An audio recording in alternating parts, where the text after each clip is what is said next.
Hi guys, आज हम पढ़ेंगे दोषों की त्रिविध गति यानी कि दोषों की तीन गतियां आचार्य चरक के अनुसार। इससे पहली वाली वीडियोस में हम वात पित्त कफ तीनों का वर्णन तीनों आचार्य के अनुसार एवं उनके कर्म स्थान गुण और उनके प्रकार प्रकार के कर्म और स्थान देख चुके हैं और पढ़ चुके हैं।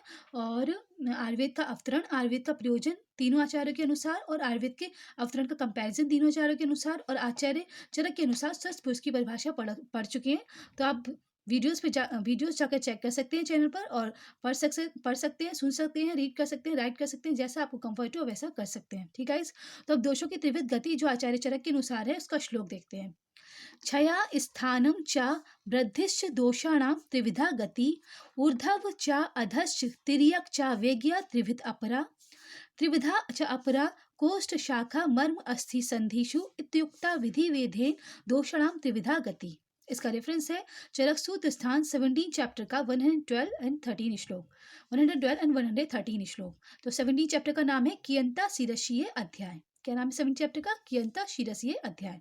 उसका 112 एंड 113 श्लोक। अब श्लोक के पदिक शब्द का अर्थ देखते हैं। क्षय, क्षय मतलब कमी, डिप्लीशन, कमी आ जाना, स्कैरसिटी हो जाना।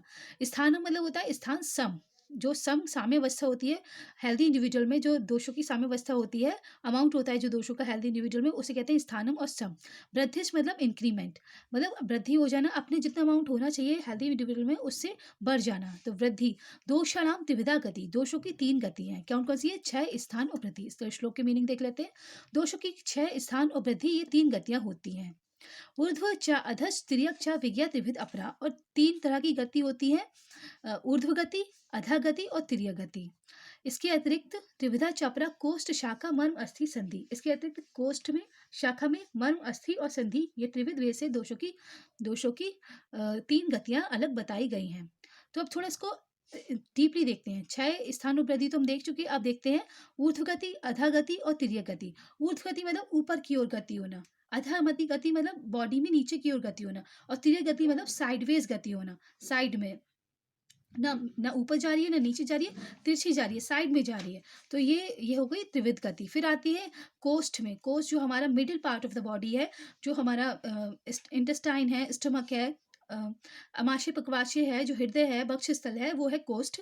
तो कोष्ठ में गति हो रही है और शाखा में गति हो रही है। शाखा मतलब ब्रांचेस, ब्रांचेस तो हमारे शरीर की ब्रांचेस क्या है? दोनों हाथ और दोनों पैर, हमारे हैंड्स और लेग्स शाखा ब्रांचेस है शरीर की, उनमें गति हो रही है। और मर्म अस्थि संधि, मर्म होते हैं vital vital parts of the body, जहां पर अगर क्षत हो जाए तो बहुत पीड़ा होती है या मृत्यु हो जाती है या कालांतर में मृत्यु होती है। ठीक है, तो वाइटल पॉइंट्स होते हैं बॉडी में। और अस्थि यानी कि बोझ, और संधि, संधि यानी कि जॉइंट्स, तो इसमें गति हो रही है। तो ये त्रिविध भेद से दोषों की तीन गतियां अलग अलग बताई गई हैं। ठीक है, अब है ऋतु के अनुसार दोषों की गति। तो ऋतु के अनुसार दोषों की गति होती है चय, चय, प्रकोम, प्रशम, पित्तादीनाम यथाक्रमम भवन्ते ये का एषा सठसु कालेषु व भाग्रमादिषु। इसका रेफरेंस है चरक सूत्र स्थान के 17 चैप्टर का 114 श्लोक। 17 चैप्टर है कियंता शीरसी अध्याय। तो चय, चय मतलब अपने स्थान में रहकर वृद्धि होना। तो अपने स्थान में जो अमाशय और पक्वाशय के मध्य में पित्त का स्थान है, कटी से नीचे, पेल्विक रीजन से नीचे पक्वाशय, पक्वाशय है, पक्वाशय से नीचे मतलब वात का स्थान है, और अमाशय से ऊपर कफ का स्थान है। तो अपने ही स्थान में रह रहे हैं और बढ़ रहे हैं अमाउंट में, वो है चय।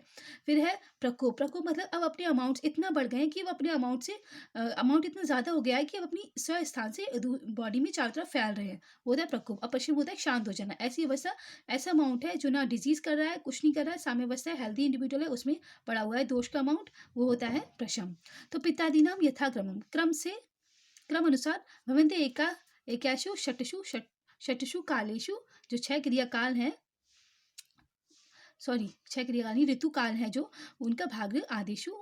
तो इसका श्लोक का मीनिंग देखते हैं। पित्त, कफ और वायु, इन तीनों दोषों का क्रम से संचय, प्रकोप, प्रशम, वर्षा, शरद, हेमंत, शिशिर, वसंत और ग्रीष्म का एक एक को होता रहता है। तो देखते हैं कि किसमें कहाँ कहाँ होता है। ग्रीष्म ग्रीष्म में वात का संचय होता है। संचय मतलब अपने ही स्थान में दोष, वात दोष इकट्ठा होता रहता है, एक्यूमुलेट होता जा रहा है। कब हो रहा है? ग्रीष्म में।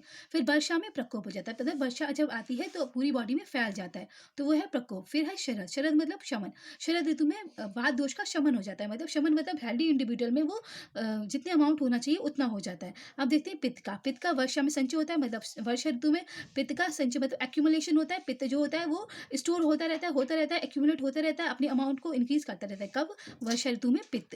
फिर शरद में प्रकोप हो जाता है। शरद में वो अपने अमाउंट इतना ज़्यादा बढ़ जाता है कि वो पूरी बॉडी में फैल जाता है, तो वो होता है शरद प्रकोप होता है। फिर हेमंत में उसका शांत हो जाता है। जैसे हेमंत ऋतु आती है वैसे ही पित्त का प्रकोप शांत हो जाता है, और पित्त जितना हेल्दी इंडिविजुअल में होना चाहिए उतना हो जाता है।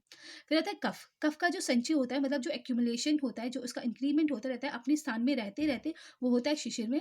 और कफ का प्रकोप होता है, प्रकोप मतलब वो पूरी बॉडी में फैलने लगता है। कब? बसंत में।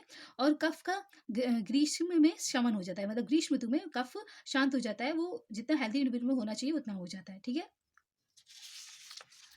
अब देखते हैं दो अन्य गति, प्राकृति और व्याकृति। अब दो अन्य गति है, उसका श्लोक देख लेते हैं। गति काल कृता च एषा चा या आद्या पुनर्उच्यते गतिश्च द्विविधा दृष्टा प्राकृति व्याकृति चया।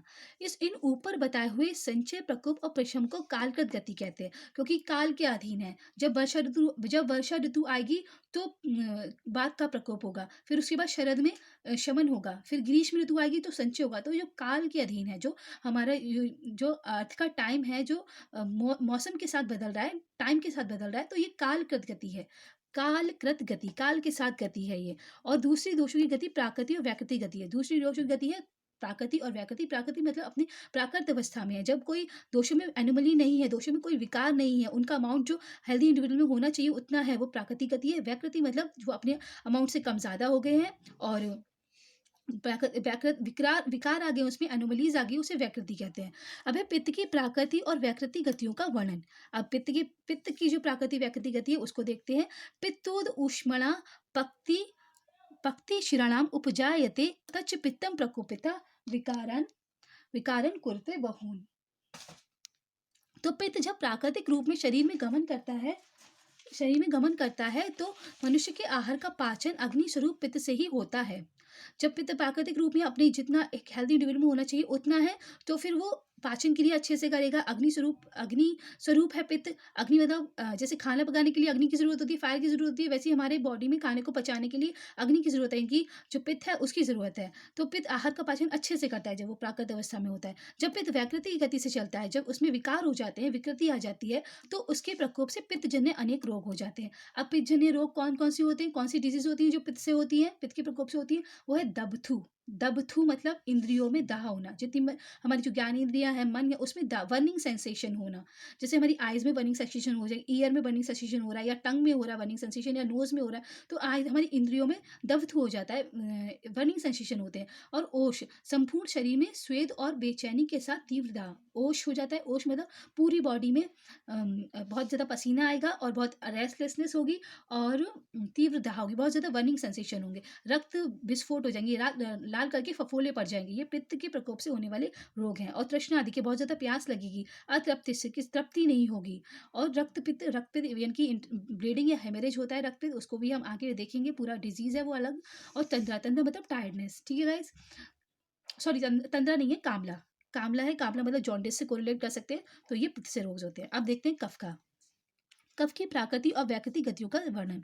प्राकृतस्तु वलम श्लेष्मा विकृतो मल उच्यते सा च योजा स्मृता कार्य च शा पायो उपदिश्यते। इसका रेफरेंस है चरक सूत्र स्थान 17 चैप्टर का नाम है चरक सूत्र के कियंता शीर्षीय अध्याय, उसमें उसका है 117 श्लोक। तो प्राकृतिक कफ को बल कहा जाता है, और विकृत कफ को मल कहा जाता है। प्राकृतिक कफ को शरीर में ओज, और विकृत कफ को पाप कहा जाता है।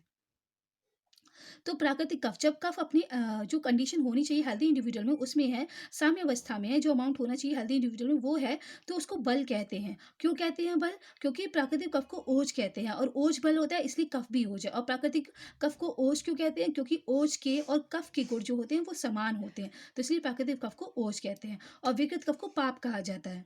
और विकृत कफ को मल भी कहा जाता है। अब जब कफ विकृत होता है तो जो व्याधियाँ होती हैं वो क्या होती हैं? तृप्ति हो जाती है। संतुष्टि बहुत जल्दी होना, हर चीज़ से बहुत जल्दी संतुष्टि हो जाना है, खाने की भी तृप्ति हो जाना थोड़े से ही। तंद्रा, तंद्रा मतलब टायर्डनेस रहती है, मलाइज़ रहता है। और मुख माधुर्य में मुख में मीठापन रहता है। और हृदय उपलेप, हृदय पे ऐसा लगेगा किसी ने हमारे हृदय पे लेप कर दिया है। और उदर्द, उदर्द भी एक डिज़ीज़ होती है, वो स्किन डिज़ीज़ होती है, तो ये सब हो जाता है।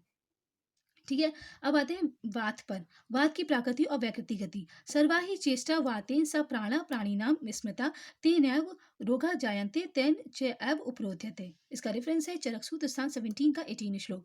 प्राकृत अवस्था में गमन करने वाली प्राणवायु प्राणियों का प्राण कहा जाता है। जब वायु अपनी प्राकृत अवस्था में होती है, मतलब जो हेल्दी इंडिविजुअल में होना चाहिए वैसी होती है, जब वो गमन करती है तो प्राणवायु को प्राण कहा जाता है। प्राणवायु यानी कि प्राणियों का प्राण है। जब वो अपनी प्राकृत अवस्था में जो एक हेल्दी इंडिविजुअल में होना चाहिए उसमें गमन करिए तो प्राणी को प्राण कहा जाता है। और शरीर की सारी चेष्टाएं वास से होती है। जितनी भी हमारी एक्टिविटीज है ना, हम कुछ भी कर रहे हैं, हाथ को हिला रहे हैं, चल के जा रहे हैं, सोच रहे हैं, खा रहे हैं, कुछ भी हमारी बॉडीज में जो एक्टिविटीज मूवमेंट हो रहे हैं वो सारे किसी हो रहे हैं, वात से होते हैं। तो वात से सारी चेष्टाएं होती हैं। व्याकृत अवस्था में जब शरीर में गमन करती है तो उसी व्याकृत वायु से रोग होते हैं और उसी से मृत्यु हो जाती है। तो जब वो विकार युक्त हो जाती है, जब उसमें वैकारिक हो जाती है, वो जो उसमें विकार आ जाते हैं, अनोमली आ जाती है, तो उससे क्या रोग होते हैं? पिंड को उद्वेष्टन।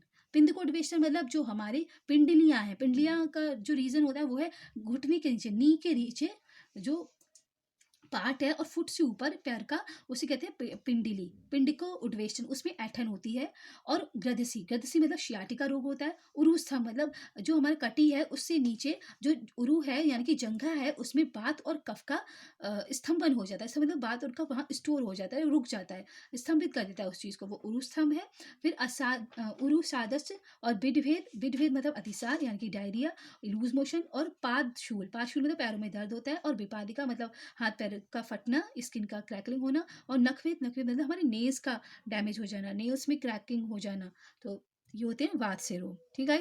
तो ये थी 3 प्रकार की गतियाँ। सबसे पहले हमने देखी 6 स्थान वृद्धि गति, फिर देखी ऊर्ध्व अधा चतुर्य गति, फिर देखी कोश शाखा मन अस्थि संधिसु गति, फिर देखा हमने संचय प्रकोप पशर कालकृत है जो काल के अधीन है। फिर हमने प्राकृतिक और वैकृतिक गति देखी, पित्त की, और प्राकृतिक वैकृतिक गति कफ की, और प्राकृतिक वैकृतिक गति वात की। ठीक है। तो ये थी दोषों की त्रिविध गतियाँ आचार्य चरक के अनुसार। इससे आगे आने वाली वीडियोस में भी हम चरक, सुश्रुत और आयुर्वेद जो आचार्य बागभट्ट है उनकी संहिताएं हैं, उनमें से जो इंपॉर्टेंट टॉपिक्स हैं, जो श्लोक है, उनको रीड करेंगे। ठीक है। Okay, thank you, have a nice day. जय हिंद, जय भारत।